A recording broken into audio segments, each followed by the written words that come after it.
Welcome to NFL World, where NFL starts and ends. I'm your host, Jacob.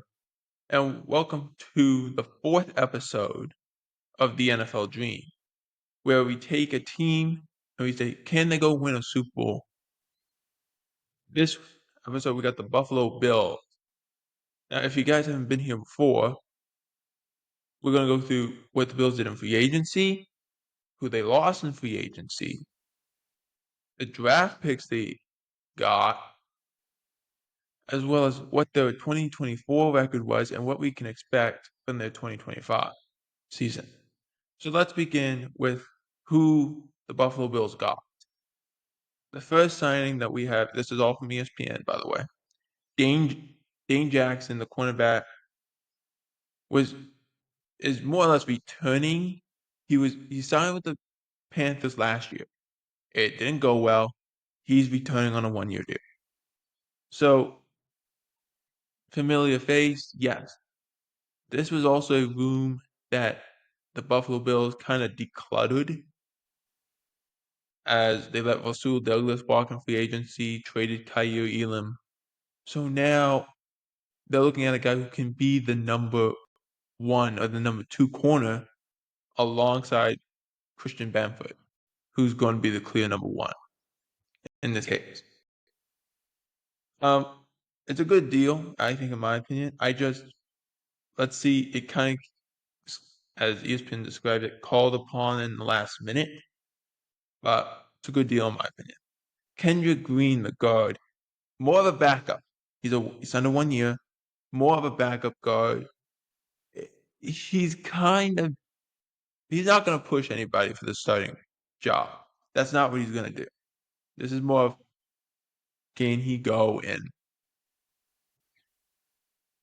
maybe be a good backup? And if all else fails and we have an injury, God forbid we have an injury, slot him in and he'll be okay. That's what you do. Derek Forrest is another name who is kind of falls in that category. 1-year deal. He's had 17 starts in his career. He's only 25 years old. He played 4 years in Washington, but his best attribute is a special teamer. Most of those came in 2022, also those starts. So he's in a very crowded safety room, I should say, with Taylor Rapp, Cole Bishop, Mar Hamlin, and now Forrest. This is also in addition to defensive back Cam Lewis. So there's a lot of names going on right now. Like I said, 1-year deal. It doesn't come with much risk, but it needs to be stated. Larry Ogunjobi, this is a very underrated signing, in my opinion. Larry Ogunjobi is a good football player. Does he play the whole season? No. He does get injured quite a bit. He's a good football player. For him to be a backup and serve as a backup for Ed Oliver and Daquan Jones, it's a good move. I like this move. And it's very cheap, $8 million in guarantees. You got a starter who's going to play a backup role, and you're only paying him $8 million in guarantees. You'll take that. Joey Bosa also signed a 1-year deal. He's taking over the Von Miller role, who was released early in the offseason. This is your finisher. This is the guy who you bring in to finish Patrick Mahomes off, finish Lamar Jackson off. The concern with Bosa is his injury history. He has not been healthy the last couple years. When he's on the field, he's been okay, but he enters his age 30 season. How much gas left does he have in the tank? That's a question that everyone has to ask when you get to a 30-year-old player. How much does he have left? Joey Bosa hasn't been the same in recent years, but maybe he can bring a little something to this defense that Von Miller was unable to in the last few years.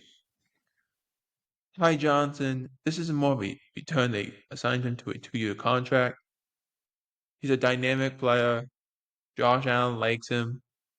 You keep the guys Josh Allen likes. You keep the guys that any quarterback likes, really, that would benefit the team in any particular way. And that's what Ty Johnson does. bringing him back as a value piece makes a lot of sense too. They also, yes, at running back room is also pretty crowded, so keep an eye on that too. A very underrated move, in my opinion, was Michael Hoyt. Now, people are like, who's Michael Hoyt? He played for the Rams. He's 27 years old. He's a kind of I like how they described him here on ESPN, a versatile defensive presence. Because he's not really a defensive end. He's not really a defensive tackle. He kind of does all kinds of things. He lines up at D tackle. He can line up at the end. He can line up at linebacker. He does these things, but his best attribute is as a pass rusher. That's what he does very well. And I think that's what he can do particularly well. He had 13 and a half career sacks, but he gets pressure. His pressure is actually pretty decent in what he's being asked to do. And I think pairing him with Joey Bosa and with Gregory Rousseau and those guys in that defense will benefit Hoyt immensely. Joshua Palmer, I'm a big fan of this guy. I know he has an injury history. I get it. It's a 3-year contract. It's a little different. But when he's on the field, he's a good football player. Joe Buck actually referred to him once as he is like a vacuum. And you throw the ball his way, and he just finds a way to catch the ball. And that was back in 2022, 2023, 2022 season. And look, this guarantees pretty much, or at least doubts, that Amari Cooper would not come back. This was what was written by ESPN. So, but you bring in Joshua Palmer, and he's now going to have to be your number one guy after the injury to Khalil Shakir. So you're a little concerned about that too. But his best season came back in 2022, 72 receptions, 769 receiving yards, and 3 touchdowns. It's a little higher on the spectrum, 12 million APY. So a little more risk, but could be beneficial for Josh Allen. Now on to what they got in the draft. They had 9 total draft picks, and most of them I like who they were drafting. Maxwell Hairston, the cornerback from Kentucky. I like the cut of his jib. He's, in essence, and I don't want to sound ridiculous, he's crazy in a good way. A crazy as a quarterback needs to be. A corner needs to be a little crazy. And that's what Maxwell Hairston is. He brings the attitude. That's what you want. And he's a slot guy, which means he's going to have a little more of an edge to him anyway. So you like that. TJ Sanders, the defensive tackle out of South Carolina, was in the second round. Okay. Some defensive tackle depth, so I'm okay with that. Landon Jackson, the edge rusher from Arkansas. A little high for me, that where they drafted him, a little high. Thought he was definitely going to go in day 3. He ended up going in day 2. Round 4, Dion Walker, the defensive tackle out of Kentucky. A little bit of a tweener. What I mean by that is he looks like he's the size of a defensive end, but he's a defensive tackle. He's more stocky in a way. But he does make plays. He does make plays. So you can handle that. Again, also in the 4th round, you're in day 3. You take shots at guys. You see, okay, throw it at the wall. He makes plays. Let's give him a chance. Jordan Hancock, the cornerback out of Ohio State. Okay. I get it. It's 5th round, all right. Another 5th round pick, Jackson Hawes, a tight end from Georgia Tech. Okay. 6th round, Dorian Strong, cornerback out of Virginia Tech. Okay. Chase Lutt, also in the 6th round. He was an offensive tackle from Connecticut. All right. Don't mind that. You need some offensive tackle depth to get it when you can. The last pick was in the 7th round, Caden Prather, the wide receiver out of Maryland. So I like what they did. They went heavy on the defense. 6 of their 9 draft picks were defensive players. But I did like it. What are they trying to build? And we'll get into it in a little bit. Let's see what they're trying to build moving forward. There was pieces they lost. Reggie Gillum was one of them. He was the fullback. Ty Johnson and Reggie Gillum both re-signed in free agency. Hollins and Cooper did not, obviously. Quinton Jefferson, Austin Johnson, Dewan Smoot, Rasul Douglas. Hamlin re-signed anyway, so it's fine. Reed Ferguson re-signed anyway, so it's fine.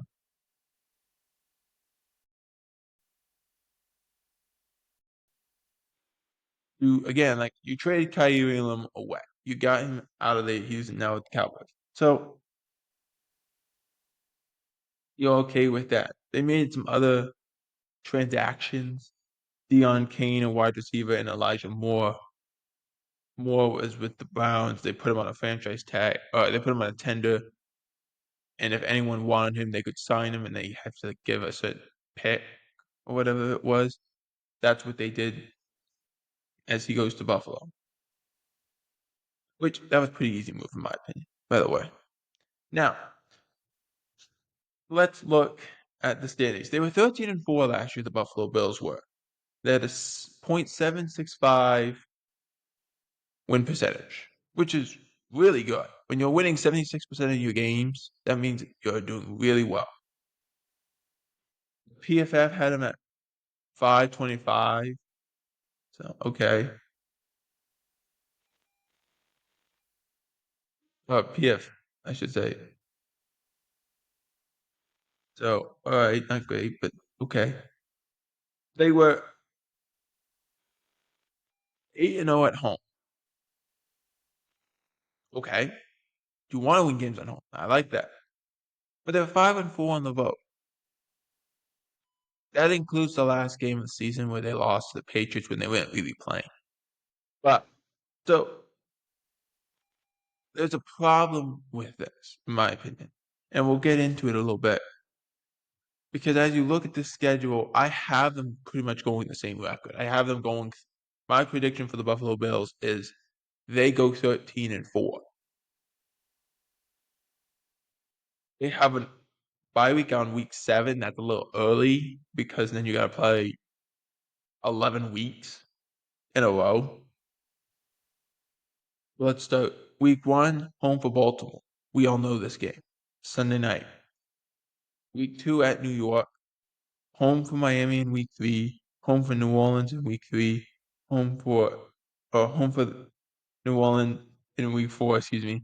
Home for New England in week 5. At Atlanta, week 6, bye week. At Carolina when they return from the bye week. Home for Kansas City, week 9. At Miami, week 10. Home for Tampa Bay. At Houston, week 12. At Pittsburgh on the 30th of November, that's week 13. At Cincinnati, home for Cincinnati, excuse me. At New England, at Cleveland. They finished the year home against the Philadelphia Eagles on December 28th, and they home against the New York Jets. So, like I said, I have them winning 13 games this year. I just wonder the last 6 games they play. Home for Cincinnati, at New England, at Cleveland, home for Philadelphia, home for the Jets. There's a lot going on. I wonder if that means because again, Cincinnati's gonna be a tough out. We know this. New England's always gonna be a tough out. We know this, especially with Vrabel there. That's a tough out. Um, Philadelphia's gonna be tough at the end of the year, and then the Jets. We presume the Jets are gonna be better. So, and if you're playing for anything at that point, you gotta get it through. So, I wonder what's gonna happen. I really do. I have them winning 13 games here. I got them going 13-4, but I really question what they're gonna do. I really question it because I think it's not a terrible for them either. They do get some low periods in the schedule. They go home. They're playing Baltimore at home, and I could see them going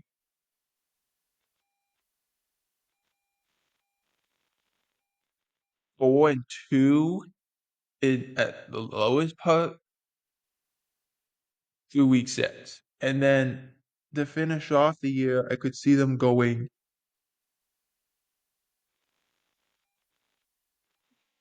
another 2-3 losses. Like that's really all I got because I think they beat Pittsburgh. Cincinnati might give them a couple, might give them some trouble, and maybe Philadelphia gives them a little bit of trouble. But other than that, I think it's going to be really good, a really good season for the Buffalo Bills. Here's the things that they should work on though. They gotta figure this out. They for the last couple of years they've been hitting a stone wall. They've played decent football when it comes to January. They've played Baltimore or they've played Kansas City. And in each case, they don't play very well. They played Baltimore this past year in the postseason, the division round, and they didn't win by a good amount. They nearly lost the game. They lost the game until Mark Andrews dropped a pass that would have let him roll into the end zone for a 2-point try in conversion. They would have lost that game. They forced turnovers. They forced all these things, and their defense was playing good football. The offense struggled.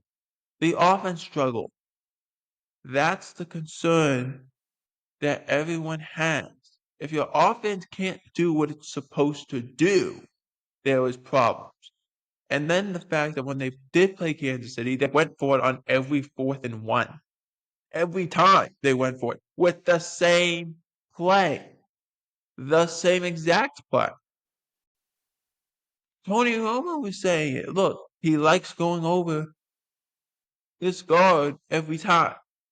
So if you just put guys over there, he's gonna still try to go that way. You could leave an entire Grand Canyon on this side. He's still gonna want to go that way. And that was what was going on. So it's not smart of them to be keeping to do this. They keep making these mistakes that they shouldn't be making.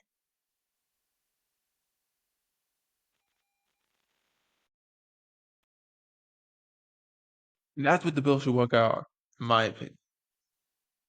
But I think what they're going to try to focus on is build this defense up more, try to make it a little more physical. But I don't really think that's what they got to do.